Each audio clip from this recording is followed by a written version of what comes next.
And I want to do, so I need to do speaker view, don't I, Tracy? Don't you think that that needs to happen? I think so. View, maybe you guys, like, I don't know what it looks like on your side, but I'm doing speaker view so that it could be the two of us. And now I'm gonna share my screen. So we can jump right into this.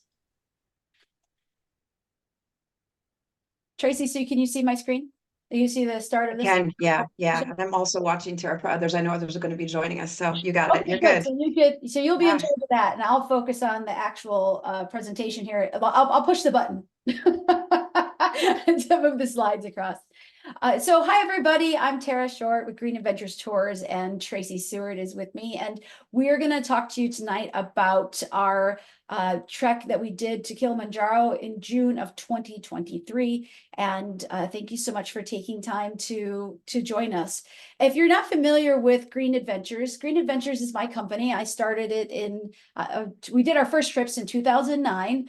I took a leap of faith in 2008 with my last $1,000 and a couple of clients from a previous working experience who said, Tara, if you started your own trips, we'd follow you anywhere. And so then I took a chance and created some trips in Alaska and Baja, Mexico that were first geared towards science teachers and their students and helping them build bridge classroom concepts with real world experiences. And then in 2009, an organization called Becoming an Outdoorswoman, who I was also affiliated with, reached out to me and said, Tara, would you like to do bow in Baja? And I said, yeah, I'd love to. And so that first trip in 2009 was a group of 10 women, went to Baja, and I'm sorry, 2010, 10 women go to Baja. And it's because of those 10 ladies that we have 14 destinations 14 years later. So all of these destinations are because of women like you who kept saying, where are we going next, Tara? And so Alaska and Baja were our very first two, and our two newest is the Greenland trip, which is happening this July, and the Kilimanjaro trip that happened last June. So we're growing, and it's interesting to see the evolution of our trips evolve, because as I developed trips, like I said, they were designed for science teachers and their students, and then they were big animal focused. A lot of my trips early on were about getting close to big animals like gorillas and swimming with whale sharks. And then after Iceland, I developed a real love for hiking. And Iceland is where I started doing through hiking. And then I took a group to Peru. And then we all said, let's keep doing bigger stuff. So Green Adventures' mission, though, is to help people fall in love with wild places through extraordinary adventures. And we help protect people, places, and ecosystems through sustainable tourism. So the people that we hire and the places we visit, the money goes directly to local people, and we also support local conservation efforts in the places we travel to. So we try to do good with our tourism dollars. Now, I met Tracey Seward in 2016. And I will let her introduce herself, but I just have to say that she and I have been friends since 2016, and she has been the instigator of a lot of really big, amazing adventures. I don't know if you can see behind me. See that volcano? Tracey and I made a decision to hike to that at like 11 p.m. one night. As it just had erupted the day before. Yes. Yeah. Yeah, so but she has always helped me think bigger, and she's always inspired me, and I would like to think the same about her, and that she thinks about me, but and so she has an extraordinary background, and what's like with the trip leaders that I choose to take you on these adventures, brings so many gifts to each destination and to the trips that they're leading. And so I'd like Tracey to introduce herself and talk about what she's passionate about with travel. Thank you. That was a good introduction. I think instigators are probably a good word. In a very safe way, but it's always like what's next, right? So I mean, adventure is in both of our spirits, and I love that. For those of you I don't know, I'm Tracey Seward, and I'm just coming out of a nearly 30-year career in corporate America. So it feels like, sitting behind a desk or sitting behind a computer or whatever it is in an office. But a lot of my 30 years of corporate America have been on the road and traveling. It's a very typical lifestyle of a consultant. And I think I'm grateful for that, because I'm grateful for all the roles that I've had in corporate America, but for all the travels, and then just all of that itch that I've gotten in every location that I've been around the world to do more and to go and see. And I feel very grateful as well that each one of those bigger trips, that I would have as a leader in corporate America, I started, and a lot of it probably happened, Tara, at the time that we met each other, but it was like, let's stay a little longer. Let's stay through a weekend. Let's stay an extra few days, and let's continue to explore. So just a very deep curiosity for the world, for cultures, for people. So that's me. And I've just recently made an official transition out of corporate America. And I am continuing to work through, I would say, coaching mastery. So I'm going to be a business and a life coach when I grow up. But I've been doing that, frankly, for 30 years, as I've been leading teams and people in a big corporate environment. But what gets me super excited is not that. It always was and has, and now it's just very incredibly exciting to continue to explore the world, but not to do that alone. Tara, I know you and I've had this conversation, and for me, a lot of my corporate journey has been, let's go see great places and do things and go sit in the boardroom, but you're somewhat out there alone. And so for me, what is exciting is every single one of these adventures, and I always say it is, how can we get to the mountain, the top of the mountain? How can we get to the end of the road, whatever it is, together? And that's what I'm excited about. And Terry, you and I have done a lot of things together. We've done a lot of, I would say, foot races and hikes. And what do you think about going and hiking up to the top of a volcano? And I said, you're crazy, but I'm crazy too, and let's go do it. And again, in a very safe manner. But at the end of that hike, just a year ago, I thought to myself, I don't know how it can get any better. I don't know how we can do even more. And then until I did Kilimanjaro. And I mean, it's an incredible journey. And I'll pause there, Tara, because there's a lot of great footage. I think we're going to have a lot of good information for you, but I would love this to be also interactive, Tara, and make sure that everybody gets what they need out of this. Well, So but thank I you. just want to point out too that, like, yes, so the trips that you've been on with Green Adventures and seen and been like co-leader of too at times, you've helped with Iceland, a multi-sport trip. Yeah. You've been on Yeah. the Trinidad and Tobago trip. You've been to Tanzania twice on safari, plus Kilimanjaro, and you were Plus Peru, Peru, the El Sangate one, which was an incredible one. And then, I mean, I've hiked the El Camino de Santiago twice. So that's another cool one that, Tara, I kind of keep putting in on your Yeah. radar as maybe one of Yes. those in the future as well. So yeah, and the Love Vegas trek too. So Oh, that yeah. was another Yeah. one as well. Yeah. And so I'm excited for you to take on this group and your ability to pull together teams and to look at risk management and to communicate clearly, how to get everyone prepared for each experience, especially since you have done it and you've gone through this.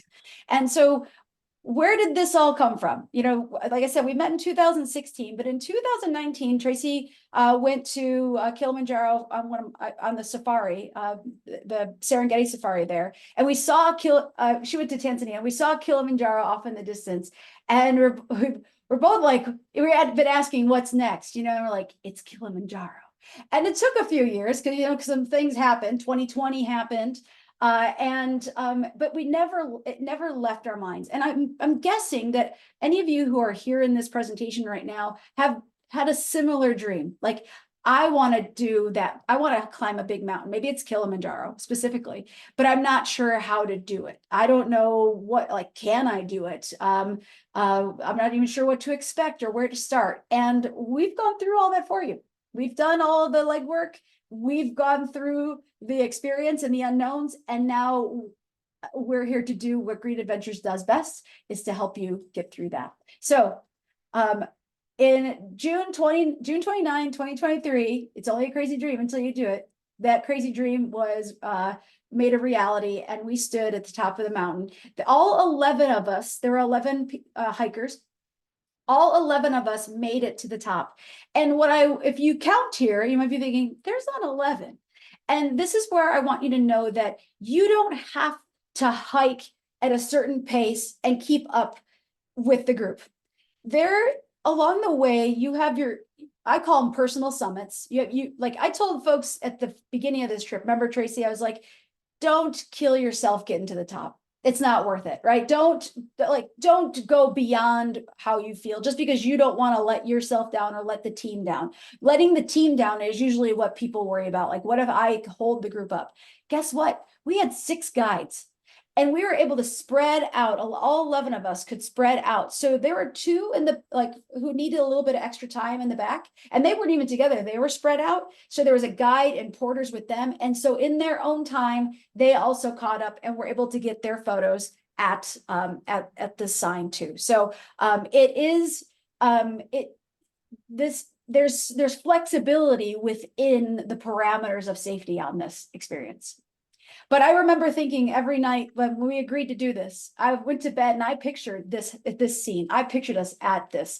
And I hope that you'll sign up on this trip too, because you'll love to have this thought in your mind for the next 6 months.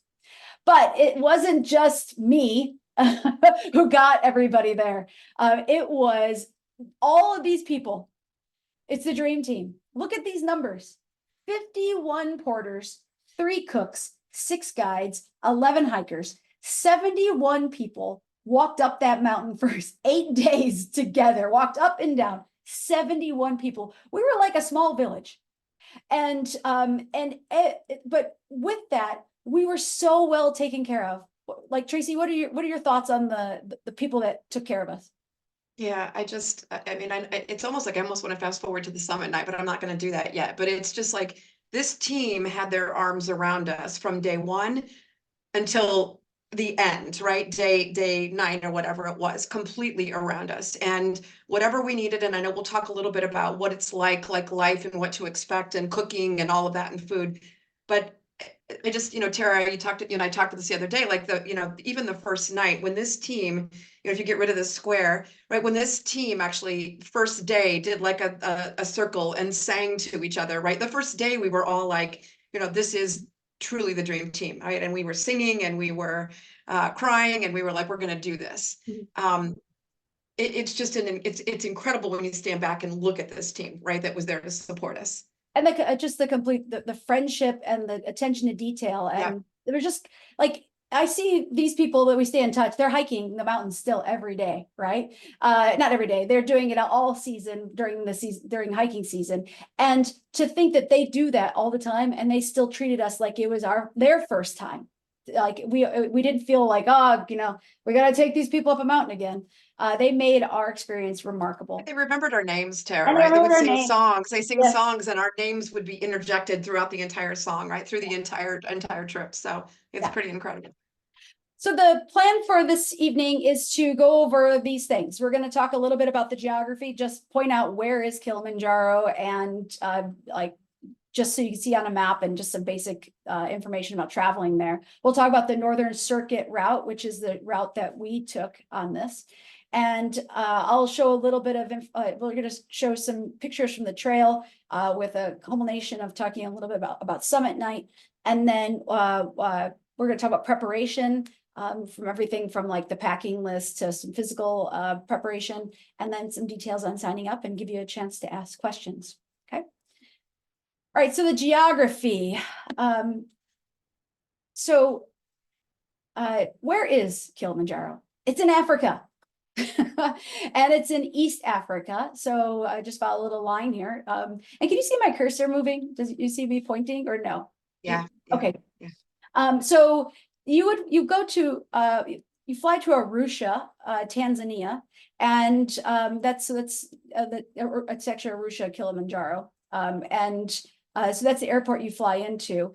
And East Africa, if you're wondering about just like shots, there's no required vaccinations to go to Tanzania. And the visa is, you do have to pay for a visa, it's $100. And that is done online. And we send you all of the details on how to get your visas. And we'll send, once the trip is confirmed, we also send you detailed travel parameters too on how to get to Arusha, Kilimanjaro. So you see Kilimanjaro here, Kilimanjaro National Park is on the border of Kenya and Tanzania. And you can see though, to the left, it's actually also very close to Serengeti National Park and Ngorongoro Conservation Area. So once the trip is confirmed, I'm gonna offer an opportunity to either do a day trip to Ngorongoro or for you to take a short 4-day trip out to Serengeti National Park. You could fly in, spend 3 nights out there in the Serengeti and fly back. So because I know this trip, it's about 14 days total. It's an 11-day trip with if you include the pre-post lodging, then the hiking in the middle, and your travel. So that's a lot, I know, in terms of PTO. But if you've come this far, you should go to the Serengeti, and it doesn't cost that much more in money or time to do that. And so when I remember looking at Kilimanjaro for the first time, I just thought it was just one mountain, like that. And then as I started to learn more about Kilimanjaro, I realized that it's actually a stratovolcano. It's a dormant stratovolcano. So think of it as a shotgun, that kind of volcano, right? Not the kind Tracey and I hiked to, which is just a crack where oozing lava comes out. But it's a dormant stratovolcano. It actually has 3 peaks. It's the Mwenzi Peak, the Shira Peak, and of course the tallest, which is Kibo. And that's the peak that we go to, that we hike to on for summit night. So here's a closer look at those peaks. So Mwenzi is about 16,800, Shira Ridge is about 13,000, and where we go is, or heading to, is right here where this arrow points at 19,341 feet. That one makes a difference. And so that's Uhuru Peak is on Kibu. Uhuru means freedom. And that also was so symbolic. It was just beautiful and symbolic. Every time we were, just felt strong. We felt like part of something bigger to make it to Uhuru Peak.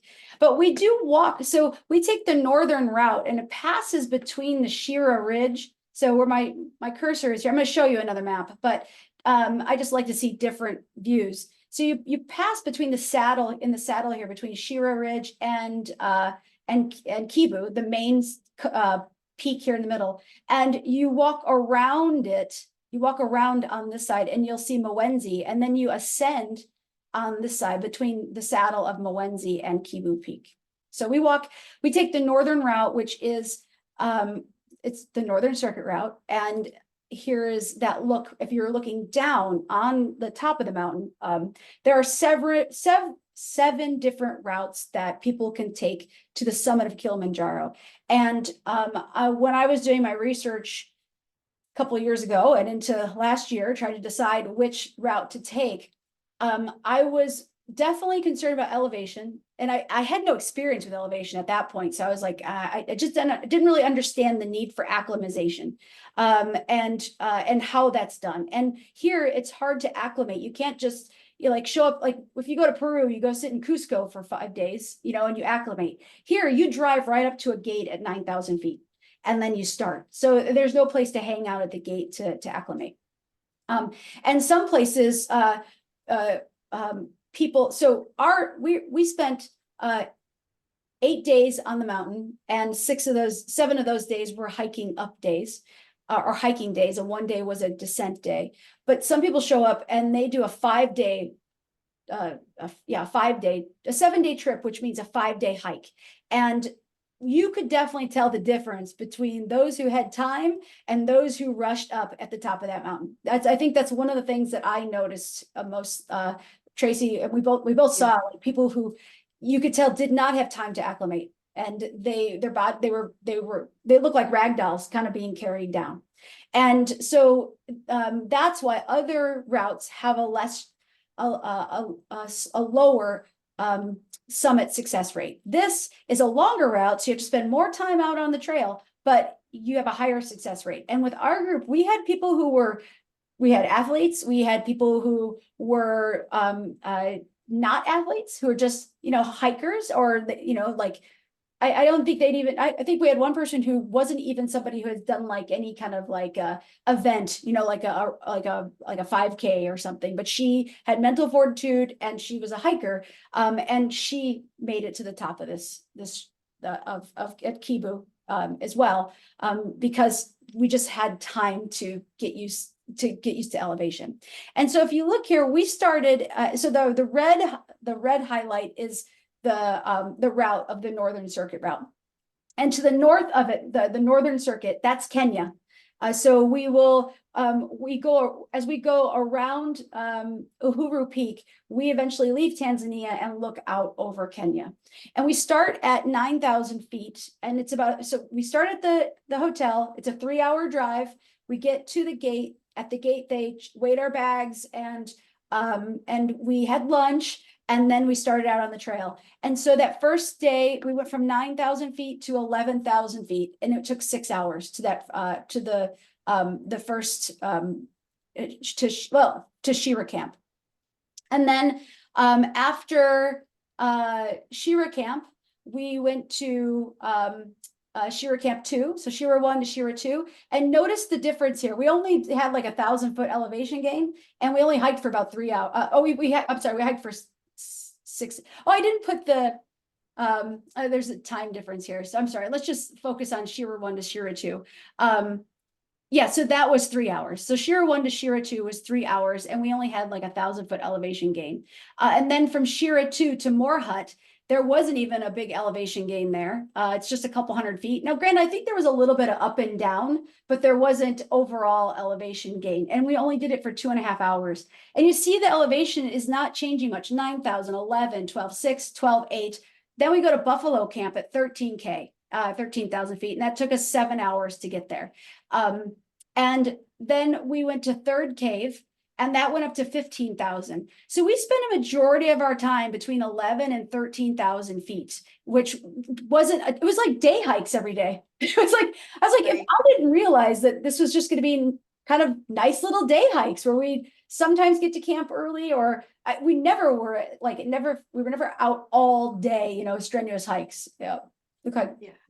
Tara, I think one of the things that I love about this slide and telling the story is that, you know, and our experience as well, but just going back to, you know, a point that I put in the chat, this route does have the highest success rate because of its length, and because that's about the acclimatization, right? And I know there were days when I said to you, I was just so antsy. I'm like, oh my goodness, can't we just keep going? Yeah. Right? Because it was like midday or whatever it was. That's so very intentional and so very deliberate. And it was, go back to your hut, rest a little bit. It might just have seemed like, gosh, it feels like we could keep going, but so very, very intentional and deliberate. Yeah, I think that was the key. Yeah, you said hut. I just want to make sure, like, go back to your tent and rest. But resting is so important. You have to rest. That's part of the acclimation. You have to you have to just lay there and let your body just acclimate to that, and to the elevation. And each day they would actually do a pulse ox with us to see, and do a scale of 1 to 10. How are you feeling? And check your pulse ox. And, you know, even if you've never had experience with elevation, at 11,000, 12,000 feet, you're going to start to have your heart racing. You know, you'll feel like you're breathing heavier. You know, there's things that your body, you could feel your body trying to acclimate to the lower blood volume and lower, oxygen in the atmosphere too. But it was, I took Diamox. All of us took Diamox, which is an elevation sickness preventative medication, and that was a total game changer. I did high altitude trekking in Peru, and I did not use Diamox, and I needed to acclimate for 5 days, and I was like, my brain, I couldn't even do simple math. I was really off. But I show up on this mountain with Diamox, and I felt like a rock star. So anyway, just to finish off here, Third Cave, this is when we started gaining some elevation. We went to Third Cave to, I circle it's Kibu Hut is actually, because you could go to School Hut or Kibu Hut. On our trip, we went to Kibu Hut, both at 15,000 feet. You see each of those hikes were 4 hours and 4 hours. And then Kibu Hut to Uhuru Peak. This is the main event, my friends, right here. This is the challenge. From 15,000 feet to 19,341 feet, you'll do that straight. You'll do that hike, ascend in the, and then you will come down the other side and descend in the same day. And so you'll have an elevation gain of about 4,000 feet and a descent of 7,000 feet within 15 hours. So let's talk about that.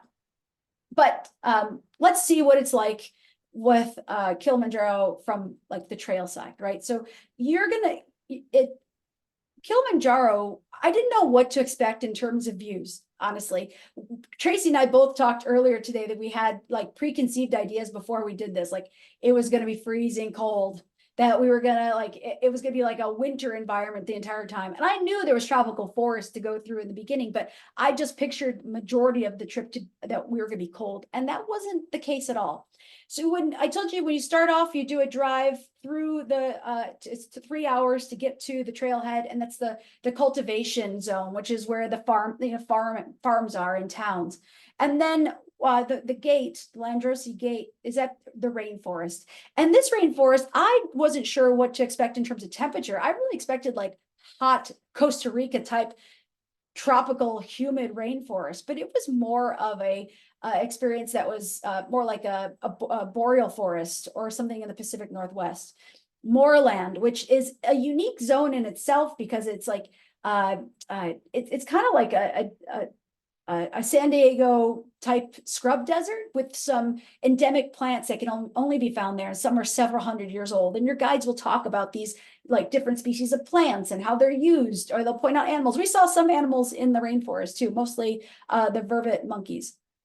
And then we get to alpine desert at about 4,000 meters. And that's when it becomes just like small shrubs. There's not much rain there. It's pretty arid. And then you get to the summit, which is pretty much moon-like.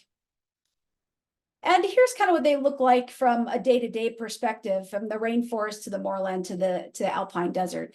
And in terms of the rainforest too, we were really lucky on the day going in when we were hiking up that it wasn't muddy. There wasn't any rain and there weren't any bugs. I think it was a perfect temperature, honestly. I wasn't too hot or too cold. But you should be prepared that you could be in this forest downpour with thick mud, because on our way down, you have to go back through these eco zones again. We did encounter not a ton of rain, but really muddy trails. And at that point, you don't care that your boots are muddy, right? But if it was day one, I'd want to have gaiters on to protect my shoes because they're going to be soaking wet and muddy through the rest of the tour. At the end of the tour, it was like, just walk through the mud, it'll be fine. Because at the end, they actually clean your boots for you. And so that's the rainforest. Then you can see the moorland here, where it is kind of like a desert scrub brush, and then the alpine desert as it starts to look more and more like a moonscape. And so from the perspective of what you can expect on the trail, it wasn't intense. Like I said, the first few parts of this trip were more like day hikes in different habitats around the world.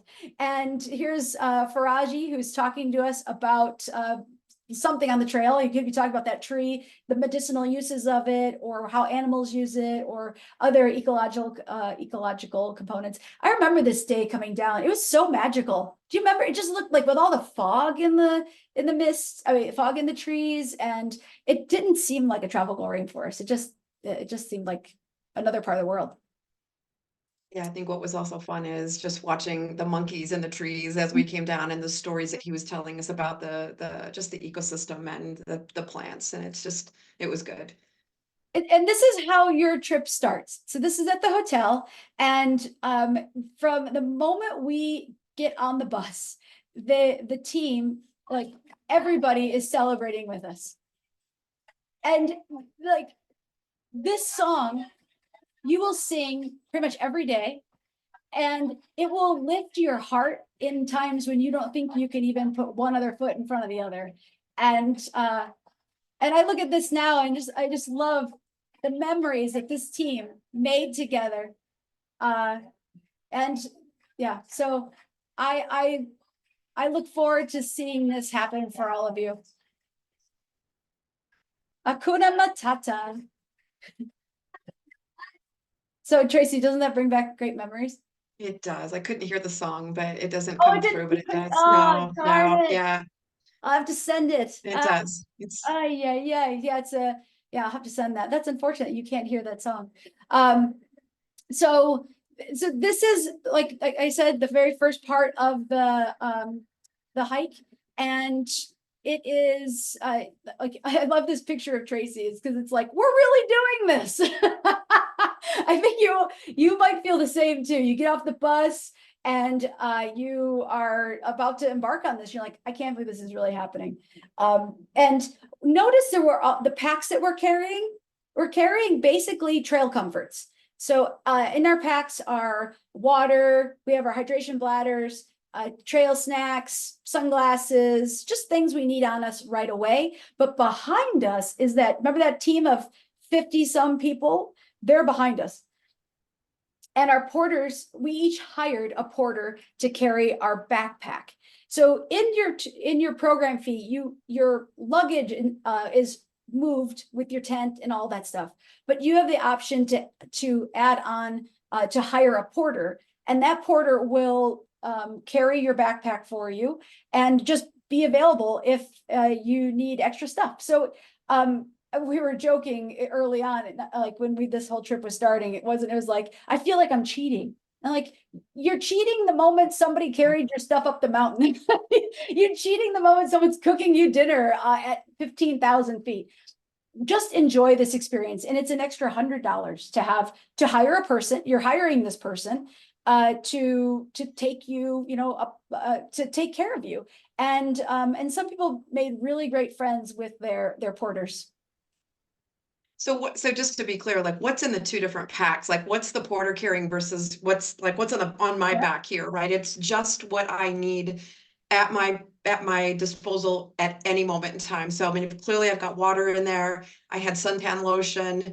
I don't know if I had needed the gloves were there and they were ready to go. But what's in that backpack is the change of clothes, Tara, right? Because, and I know you'll show some of these pictures. There are times when we're in short sleeves and we've got to get rid of a jacket. There's a time, and in the same day and in the same hike, that we've got to put a vest on or another jacket or another pair of gloves or another hat. And they're carrying that. So it's just, this is just what you need at any moment in time, which is just, I was so grateful. And I'm the one that said, gosh, it feels like we might be cheating. Not at all. And it allowed me to just really, really, really appreciate every single step that I took and everything around me and not be worrying about what, that pack and that extra weight.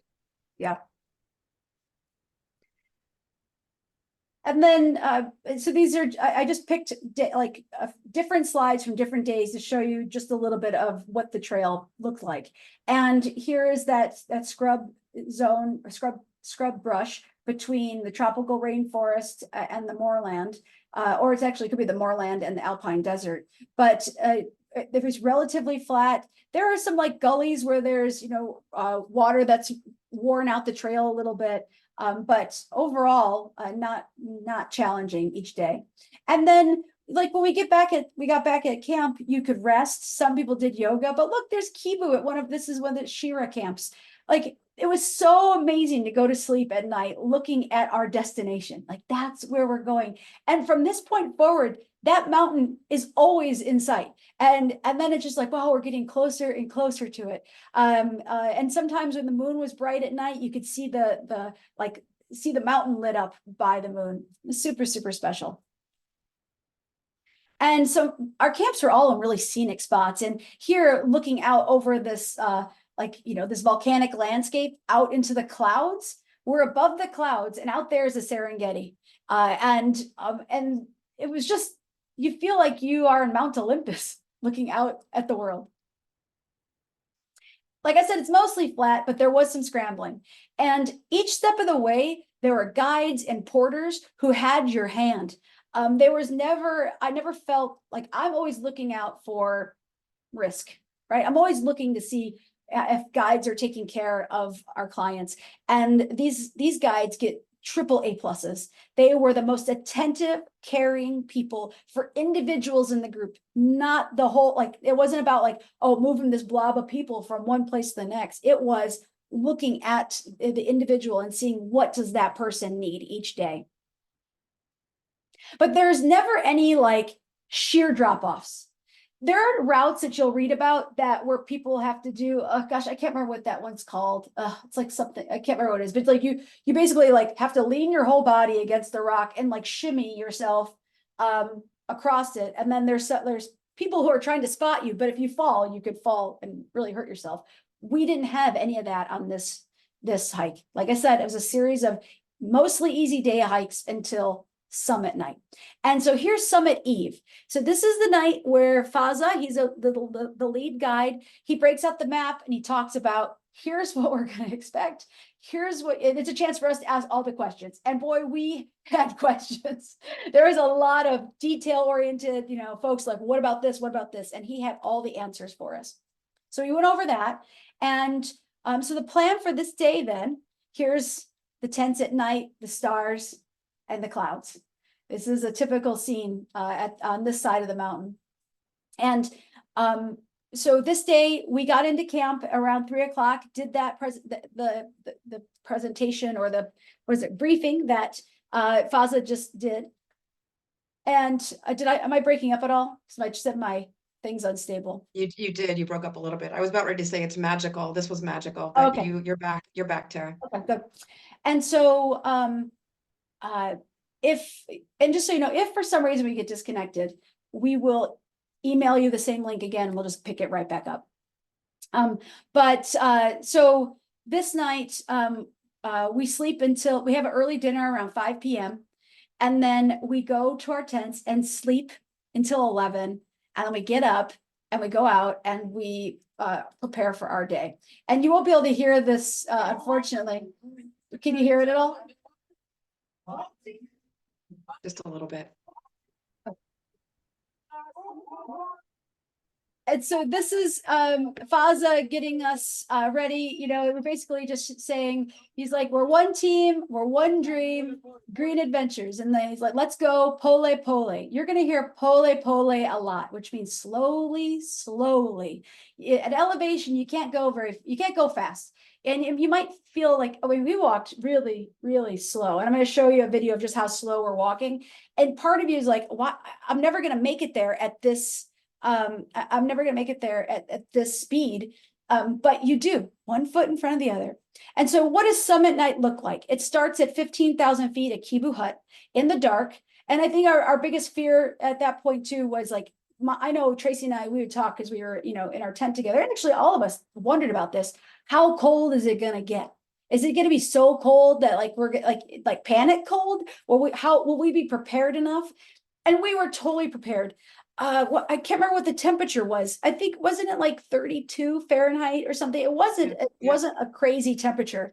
And we're all wearing for this hike, we're starting off with base layers like a merino wool leggings and then hiking pants, rain pants on top of that. We're wearing thick hiking socks. A lot of us have those instant boot warmers inside our boots because your toes get cold. And we're wearing merino wool base layer tops and try to think what other, I'm probably wearing something like this, like a thermal layer, and then a vest, and then my puffy jacket and my rain shell on top of that. And I have a nice warm wool hat. We used Arctic mittens, which are like mountaineering type gloves, but we still had to put those warmers inside of our gloves to keep our fingers warm. So like I said, even though the air temperature wasn't extremely cold, I don't know if it's because we were moving so slowly, we still did feel cold, but it wasn't like the wind wasn't whipping, there wasn't torrential rain, but it is the mountain and you do need to plan for those kind of things. So my packing list is very extensive. You may be wearing everything you brought, like in terms of layers on that from that packing list. On summit night, but that's where the porters are also accompanying you on summit night. So they're carrying your backpack so you don't have to carry that. And it has all those extra layers. So if anytime you need to add more layers or take layers off, there's someone with you. And I have to say though, at this hike, at this point, when it's dark, so we're hiking through the night, it's getting into, at one point I remember it was like 3 a.m. We're walking at 3 a.m. with our headlamps, just like one foot in front of the other with your light down. And you look down the slope and you could just see all these headlamps, like a river of headlamps. And you look up and you see a river of headlamps. And Faza said, there's 2 reasons why it's better to hike at night. 1, it doesn't get as hot. And 2, you don't get discouraged because you don't look up and see how much further you still have to go. You're just focused on what's in front of you. And these guys were singing songs. They were singing the Hakuna Matata song. They were singing other songs that we had become familiar with. They would throw our names in and be like, Wapi Tara. And you're like, I'm here. Like, as a way for you to be like, hey, Tara. And so you'd hear your name. And like I said, that feeling of that joy and song united all of us and kept us going. And then once we reached Gilman's Point at 18,885 feet, that was when the sun was rising. So it's about 5 a.m. at this point. And I felt so good. Like, it changed my mentality. Like, it's natural to feel tired. It's natural to feel discouraged. It's natural to feel a little uncertain about the experience. But that's why we love this. That's called type 2 enjoyment. We get a kick out of this, right? Because we're a little like uncomfortable, but then when it's over, we're like, oh, that was amazing. I got to do it again. But when the sun came up, it was like, you could hear like angels' trumpets. It was so beautiful to be on top of this mountain, watching the sun come up over the Serengeti and warming you. And we started taking our layers off pretty quick. So Gilman's Point was at 18,885 feet. Then you see Stella Point is also around that, at that same elevation, because they're kind of on the same level as you walk around the crater towards Uhuru. And these two, Gilman's and Stella, are part of the 3 summits of Kibu, which the third one is Uhuru. And if you only made it to Stella Point, but you shouldn't, because it's not that much farther away. It is hard to get to the next part, but you've come this far. We'll get you to the summit. What was I going to say? It still counts that you'd still get your certificate if you just made it to Gilman's Point, because you reached the top of Kilimanjaro. And here's what that video looks like of us walking pretty slowly. It's like skipping a little bit. But you notice that there's the ice in the background. That's a glacier we're walking past, and they were talking about our guides were saying just recent, like, I can't remember how many years ago, but that glacier was bigger, of course, because climate change. Now it's shrinking and disappearing, and more of the mountain is exposed. So Uhuru Peak, we don't want to show you, we decided earlier on, before we did this presentation, we don't want to show you the footage of us getting to the summit, because there are some things that you just need to experience yourself. We want you to have your own memories and have your own dreams, and to see those come to life when you walk to this spot and take your video and your photos. But Uhuru Peak is 19,341 feet. We got there about 8 a.m. So we left at 11:30 p.m. We got to this point, 4,000 feet up at 8 a.m. Then we had to do a descent, which was 7 hours long. And I think that part was the part that was, again, a biggest, it was a bigger surprise, because you're like, yeah, we made it to the top. We're good. And then you start walking, because I remember going up, I was very, very tired from Stella Point to Uhuru. It felt like eternity, and it was only 3.5 miles. But then when and as we started to go down, it's amazing how your energy level also goes up as you descend. And we were all feeling really good. We were chatty and talkative. And then the descent came, and that was seven hours of walking down scree. So you can see that, like, when you read about it, it sounds like it's super steep. I'm not somebody who really likes heights. And when I was reading about it, it intimidated me. I was like, I don't know if I'd be able to do that. I've done it. It's not scary steep. It's just a lot of work, because you have to kind of like slide and almost like skate on the loose rocks, or ski with your boots on the loose rocks. But there are moments where you can move off to the side and just take a break without feeling like you're going to continue tumbling forward. And you never get to the point where you just have so much momentum you can't stop. And I would say, though, here, this is where a buff is going to be nice, because the dust coming up gets pretty irritating from all the people who are going down.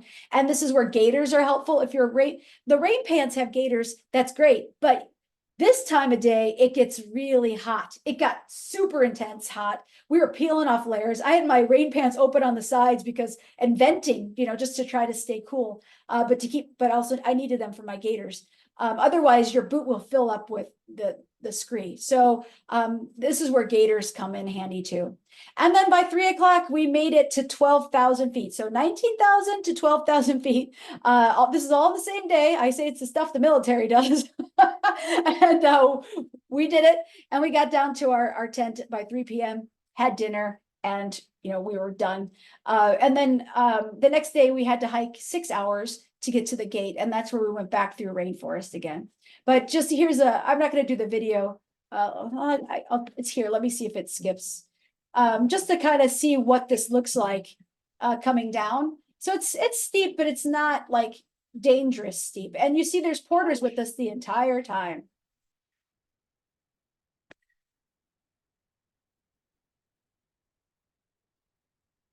Oops. So one dream, one team. And this is us starting at the Lobosho Gate, and this is us at Lake Diluti Lodge that night, all with our certificates, celebrating our experience together. And I want to pull up this. So I don't know if I don't make any commission off of Relive, but this is a really cool app that syncs up with like your Garmin devices and your pictures, the GPS links on your pictures, and it will show you like you could do a short video of what it looked like, each point on the mountain. Yeah, so it shows you on the mountain with, some of the video footage. But what I want to show you is this interactive route that takes you from the, from here, brings you down. And so I did this every day. But I'm not going to show you every day. I start a new one every day, but this shows you where we started, which was right here. We started here and went up. This is the ascent. So these are all switchbacks. Hey, Tara, it's not showing. It's not doing the Relive video. Oh, maybe I just need to. Yeah. Can you just click that link? Will it or no? Yeah, maybe it's not in the screen. Hold on 1 second. Thanks, Melissa, for sharing that. Yeah, thank you. Sorry about that. Let me see here. Can you see it now? Is it in there now? No. So let's see. We can share that. I think it's super cool to see it. Yeah, but I could just show. I probably just need to choose which. Here it is. Can you see it now? Yeah, definitely. Okay. All right. So let me just see here. 1 and 2. Okay, so we started over on this side of the mountain. This is on summit day. So we walked around here. So we took a trail this is the northern route around this side. And so this is Kibu Hut here. And this is our ascent.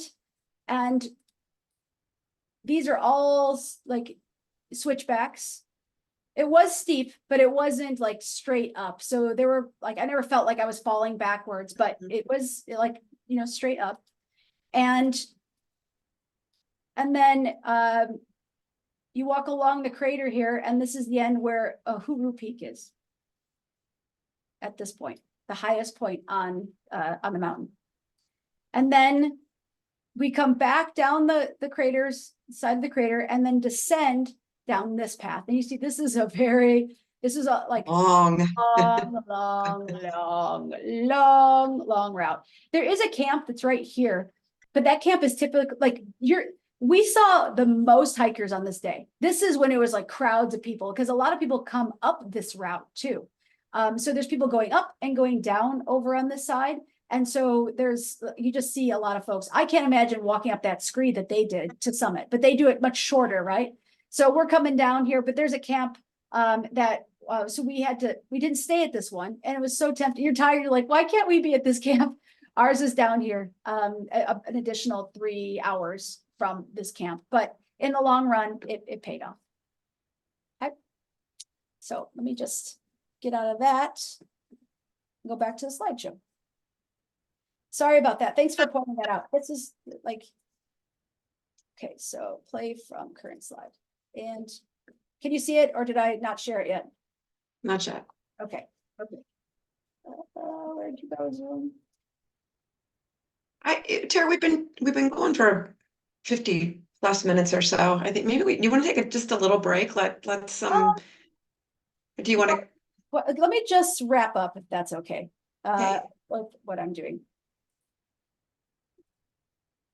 Why can't I share the screen now? Does anybody, well, how about while I figure this out, does anybody have any questions? You could take some questions.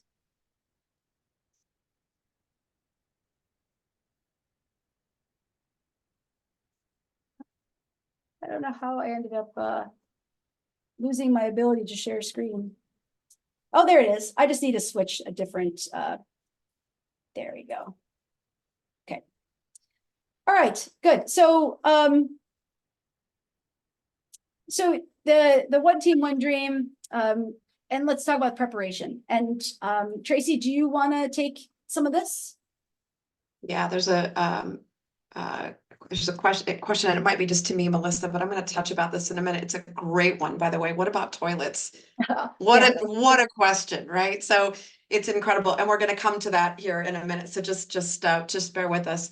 I think, Tara, what I know we've talked about altitude a little bit here, and I just, for me, I've studied this a lot and I've thought a lot about it. And I know you and I both did before we did Kilimanjaro. We live at zero altitude almost, right, in Chicago. But as we did some hiking in Peru and ended up, I don't know what that one was, 16,000 feet as well.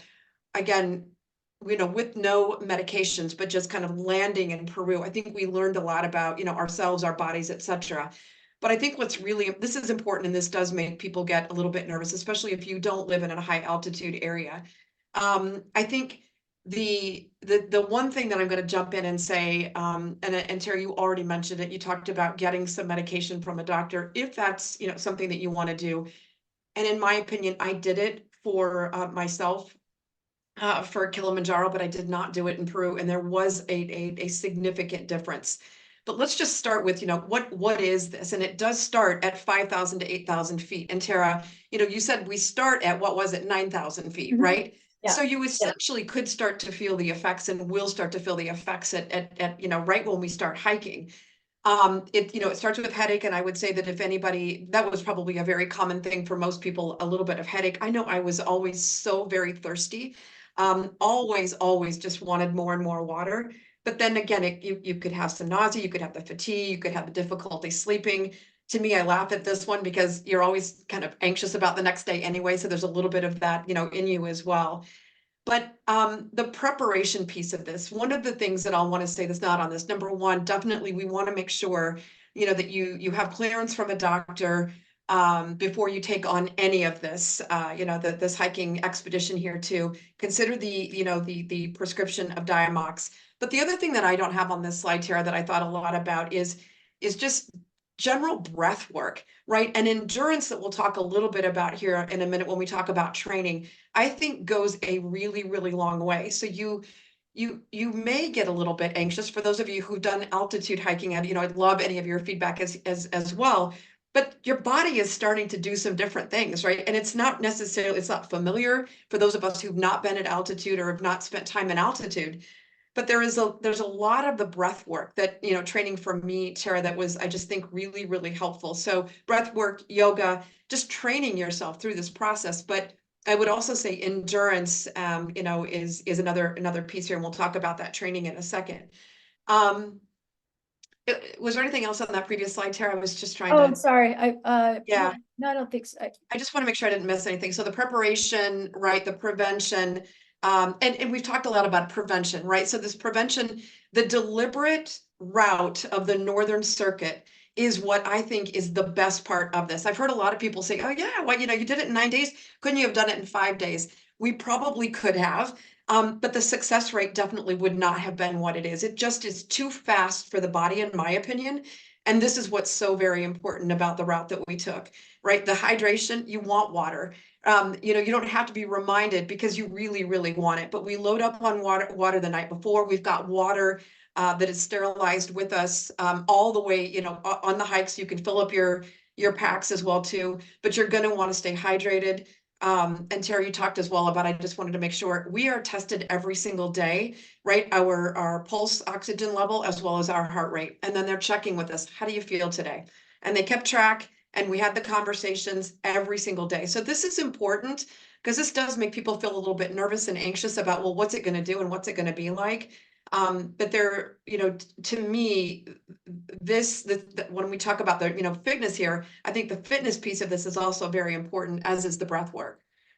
Stephanie just chimed in. Yes, Yeah. 100%. Because that's it's pressure breathing that the mountaineers use.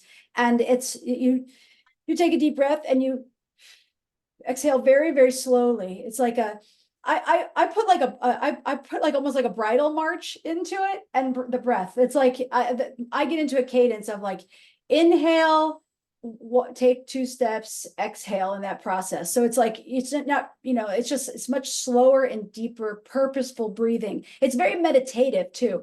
And that, yeah, Belly breathing, Tara. You know, we talked about this, right? The belly breathing. Mhm. And I just, you know, and we'll practice this and we can do this together. And I mean, you know, there were times you could see, right? You know, we might have to look at somebody and we might talk a little bit about like, you know, let's breathe, but then you get into a groove and everybody's got it.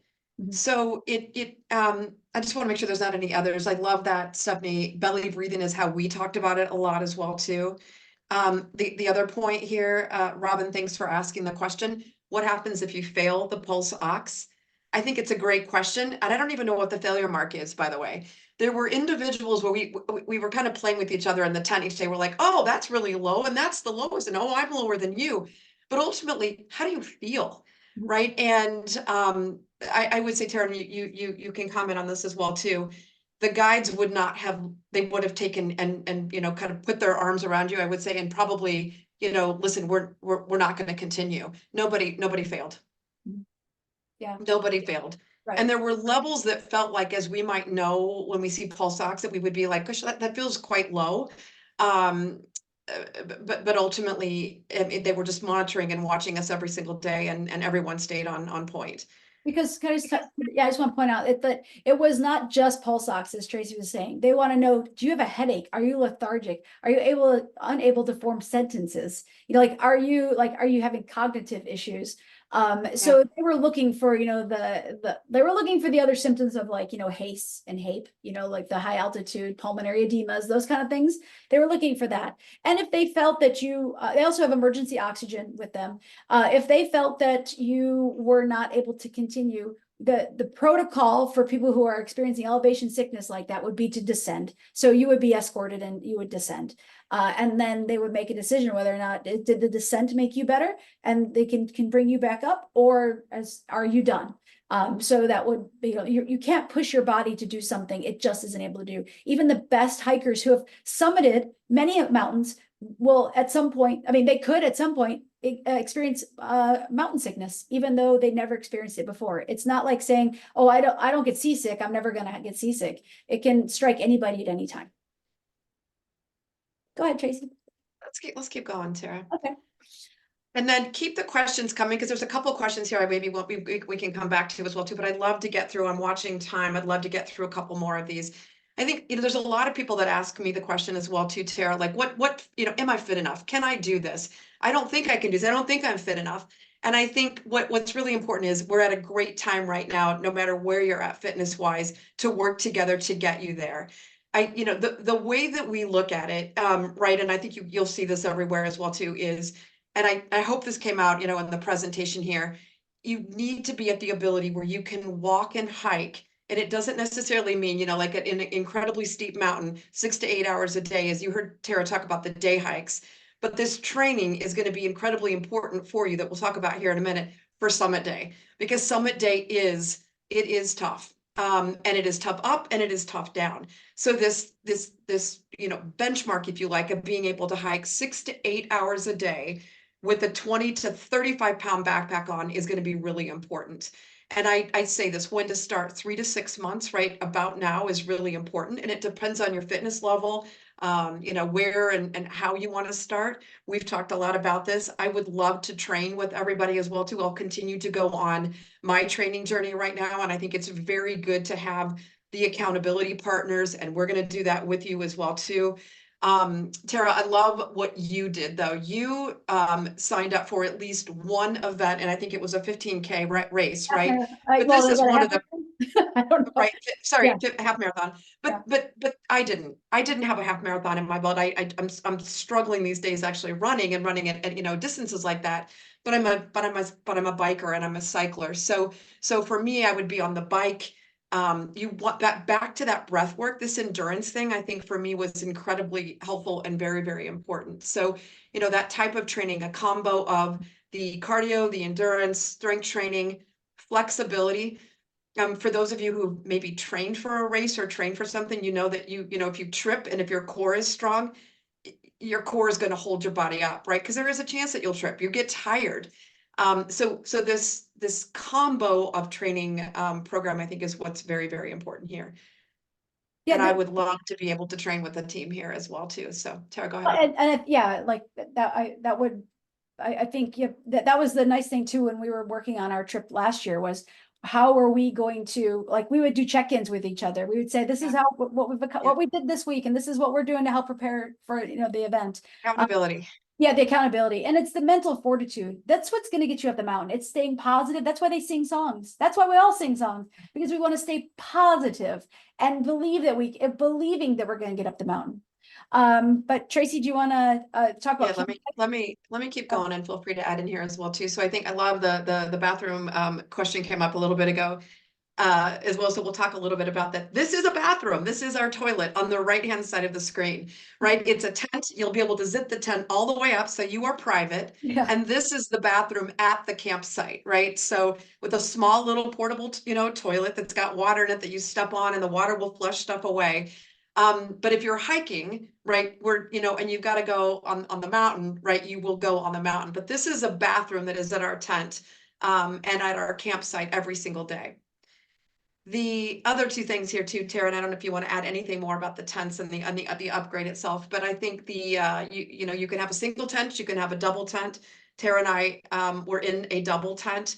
There are larger tents, Tara, from an upgrade perspective. I actually thought it was pretty amazing and enough space for you and I in a tent, and how much stuff we had in that tent, and we still had space. Yeah. It looks a little crazy in this picture as well too, but this is a 2-person tent. And then the water purification, I think, is important as well too. The water is purified. It's boiled. However, it's boiled, right? It's boiled. But what we felt like we wanted to do, and several of us, not everybody, but several of us had SteriPens, and we continued to share and SteriPen the water. So it was almost, I would say, double purified, just for safekeeping. And again, no problems with the water, no problems with the food. But the water is boiled, and then we just double purified. Do you want to add anything else here on the upgrades? Okay. Well, the upgrades are, you can also upgrade to a cot if you want. Yeah. You could do and a single tent with a cot, which looked like a condo. One woman had that. We all could have camped in her giant tent. And you could also, and you can rent sleeping bags. So those are the other additional upgrades. Should I move on? Yeah, let's keep going. Mountain meal. Yeah. So food. The food is incredible. The food is incredible. So, we would have chef prepared meals every single day, but we also, through the hikes, and I think we've got the picture here, the far right here is us in the dining tent, right? So every day, morning, we did it, was it afternoon too? Morning, and then the ending of our hikes, right? We were in the dining tent together. And the ending, typically, remember, is lunchtime or halfway through the day. But the food is incredible. There were snacks on the trail, right, when we needed snacks. But you also will pack your own snacks. We talk a little bit about that as well too. But I was impressed with the food, always impressed. And the accommodations, if you're a vegetarian or you need special accommodations, these guys made accommodations for anybody that needed it as well, depending on your dietary restrictions. Yeah, they were super accommodating, and they had a lot of, like, they had proteins and stuff, but they also had a good balance of carbs to help you, refuel after, because you need all the carbs really, Right. more so. Right. Okay, packing list. Yeah, so I've got a packing list here after the slide, Tara, that I won't go through. It's pretty high level, in extraordinary detail. But I think the importance of this slide is that you will have a weight limit. If you think about the fact, number one, that those porters are carrying our bags on their back and on their heads, right? And so there is a weight limit. And we get into all of this when you sign up, what the weight limit is. It's good to practice before when you're packing, and like, because we ended up taking stuff out. We were like, okay, this is absolutely a necessity. There were things that we left behind at a hotel, but they are weighing your bag, and it's intentionally deliberate, right? Because of the people that are carrying our bags up that mountain right beside us. So what's important, and I think why it's good to at least highlight the packing list here for all of us, is there is, for some of you that may not have been on a hike like this, and or a hike that starts to move into high altitude, there are things that you may need to purchase along the way that you may not have in your closet. I know there were a lot of things I didn't have in my closet. So, we won't get into the details here, but what I wanted to do is highlight the importance of, right, we talked about it. You're going to want a rain jacket. You're going to want rain pants. You're going to want the insulated down heavy jacket, which I didn't wear mine until summit day, but things like that are very important.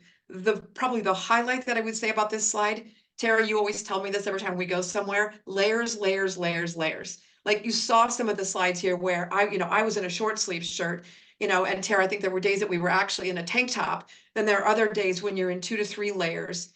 And that's how we will talk about packing, but you will want layers upon layers. Waterproof boots, waterproof gloves, right? Again, the duffel bag is a big one here too, that you're gonna have your porter be taking your duffel bag. I think I put 90 liter, mine was a 90 or 95 liter. You're gonna want a backpack. You're gonna want your hydration pack, your trekking poles. A lot of this is very obvious, but there is a much more detailed packing list that we'll share with you. That's super And a detailed. lot of it is like lessons also learned from us, Tara, that we've said, this is a must. And, or this was actually, I didn't need to take, I wear a Whoop. I didn't need to take 12 different Whoop bands to match my outfits. That didn't really matter. So there's lots of lessons learned that we'll share along the way here as well. And what I think too is amazing is, like, I think I only had 3 pairs of pants on that trail. Like, so Right. it's Right. mostly, you wear the same clothes over and over again. It's this extra stuff that starts to weigh, and you're like, well, I want my energy snacks more than I need a change of pants. Yeah.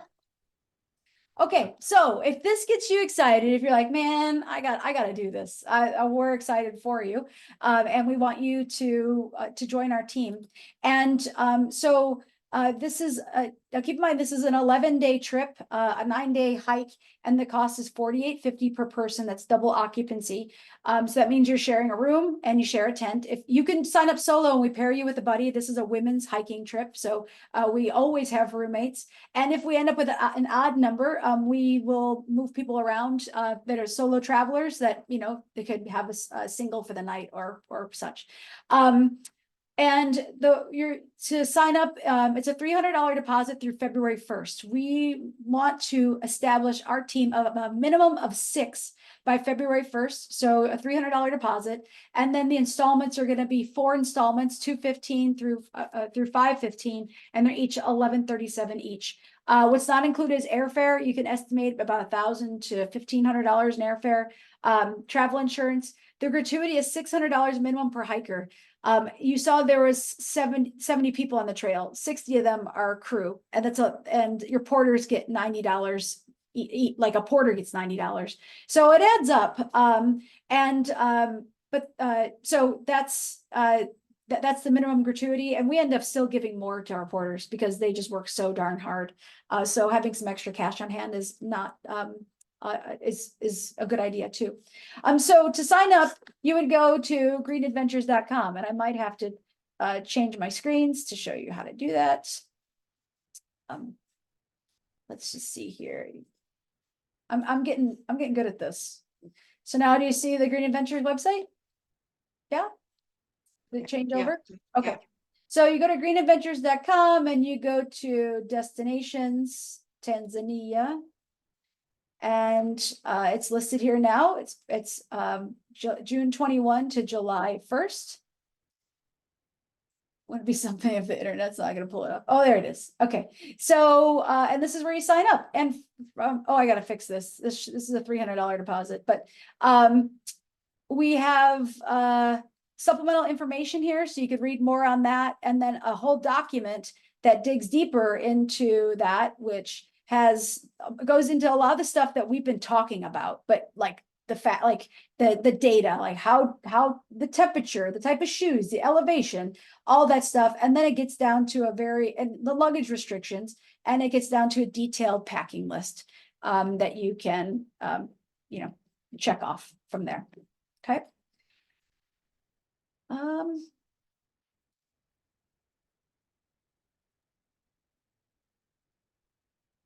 Okay. Thank you for your patience. We went over just a little bit, but I hope, yes, the money is all in US dollars. Our fee is in US dollars. So are there any questions? We've had some good feedback in the chat. I'd love for anybody to come off mute and or video if you want, and just lay it on us. Yeah. And if you've and also feel free to go. And if you haven't, if you have things that you need to do, a dinner to eat, I just want to thank you before you sign off. Thank you very much for just joining us tonight. And I hope we're here to answer any of your questions. Oh, so after you sign up, you will get a call from one of us, and we're going to talk to you about the trip specifically, and answer any more questions that you might have. So you will talk to us after you, either Tracey or myself, within 24 to 48 hours after you submit your deposit.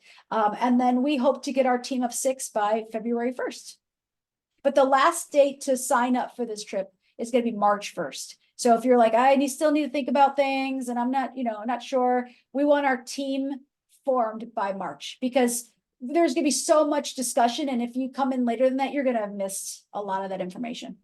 And I think a lot of it is also, it's just, that kind of that bonding and that training that we would love to be able to do together, right? And getting everybody, just psyched up. Tara, what's the max number of participants on this one? Minimum is 6, the maximum is 14. Okay. Yeah. So, Hi, Becky.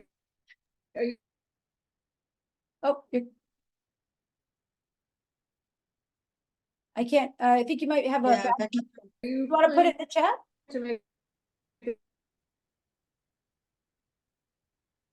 Becky, we're having a hard time hearing you.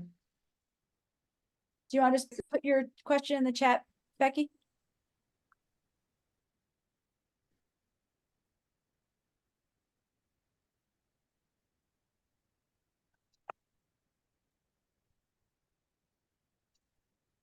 Any other? Yeah. I have a question. Can you hear me? Yes. Yeah, Stephanie. Okay. You mentioned they can handle some dietary restrictions. Does that include gluten-free?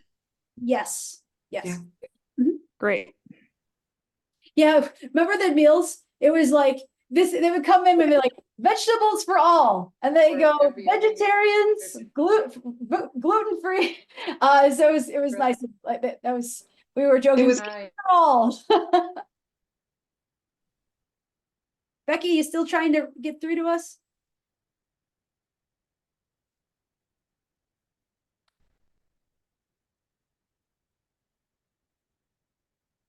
Yeah. Still having a hard time here. Stephanie, I was laughing because part of me was like, there were times I'm not gluten-free, but part of me was like, boy, that gluten-free stuff looks really good. Can I go have some of that? But they were like, no, that's not for you. So everybody was taken care of. Robin was asking, do we have any more details for the safari afterwards? Well, it's going to be, I have to price it out, and I'd like to know who's interested as well. Tracey and I scouted out a really neat safari that was, because last year I'd offered a week-long safari. It was 8 days, and because I do a trip that's 12 days there, there's just so much to do. And a lot of the folks then said we just didn't have the time to do it. So the safari that I would like to offer you all this year is a fly into the Serengeti and drive back. And that could be 4 or 5 days. So you'd be out in the Serengeti, you can come back and see the Ngorongoro crater. So you'd see all the iconic animals and some of the best places, even the Maasai tribe, and get it all, while you're there. So, and ideally that's done after the trek instead of before the trek. So that's when I will most likely. So I'll be working on it. I wanted to make sure I got this package out to you first. If you're interested in knowing more about the safari, please do tell me, because that helps me to figure out who's interested, and then I can price it and put it together. I just think if everybody could go on a safari, that would be my wish for everybody. And I know it can't happen, but it is incredibly magical. It just adds to this trip. I mean, you and I only did this last one, I think in 24, 48 hours, whatever it was, but it still was so worth it. Becky wants to know if we're going to do this every year. We hope so. It's always the plan. I always have a plan to put together these trips every year. And I just you just never know, I guess I anticipate that it's always going to happen. So yes. Stephanie asked the same question earlier. Yeah.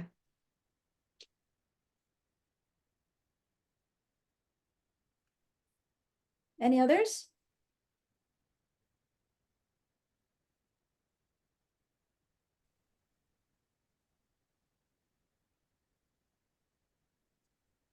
Yeah, and Tara, I'd be happy to. I know your schedule is incredibly tight, but if anybody needs just even a one-on-one to talk about the experience and what it was like, I'm happy to do that with anybody. Great, thank Any you. of the questions you may not be throwing out here, right? But you just may have even after you've heard this presentation. Yeah, so after this, I'll send an email to everybody on the registration list with a link to this recording so you can share it with your friends. Please do share it with adventurous women in your lives that you think would like this. And if you're interested in 2025, please let me know too, so that we can plan accordingly. And then also, Tracey, I can include your contact information so they could reach out to you. Please. Yep. Yep. And then of course you can always reach out to me too. Good. I love all your questions. This is great. No, there's no age restrictions. No, we want people who know their limits, or at least can ask us specifics about you. Like, what are your concerns, and let us try to address those based on our experiences. But those aren't age restrictions.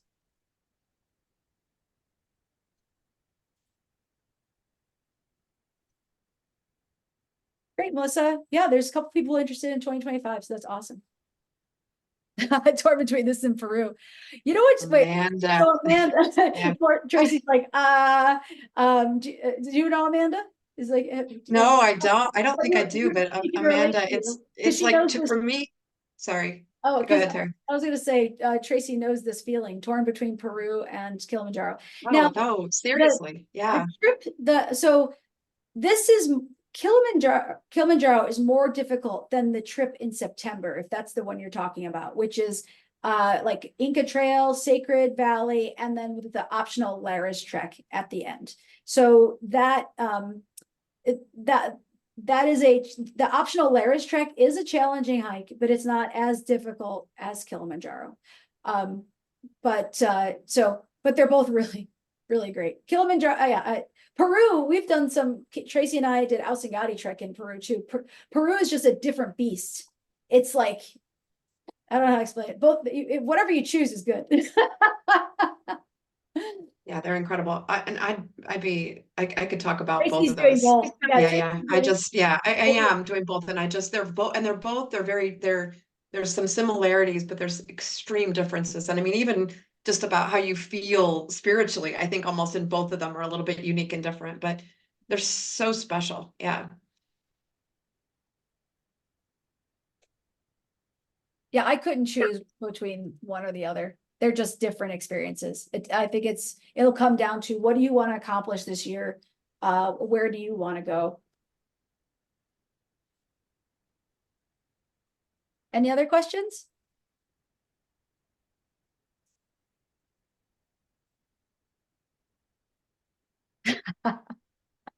That's how it always works. Time and money.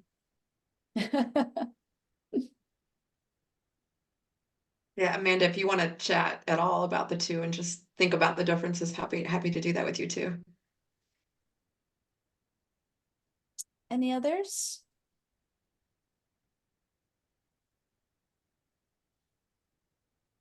Thanks for spending time with us. Yeah, thank you. Right, yeah.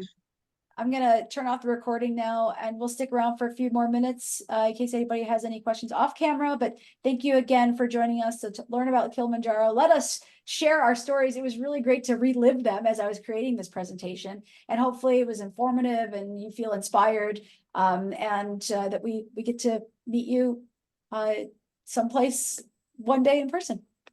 Thank you.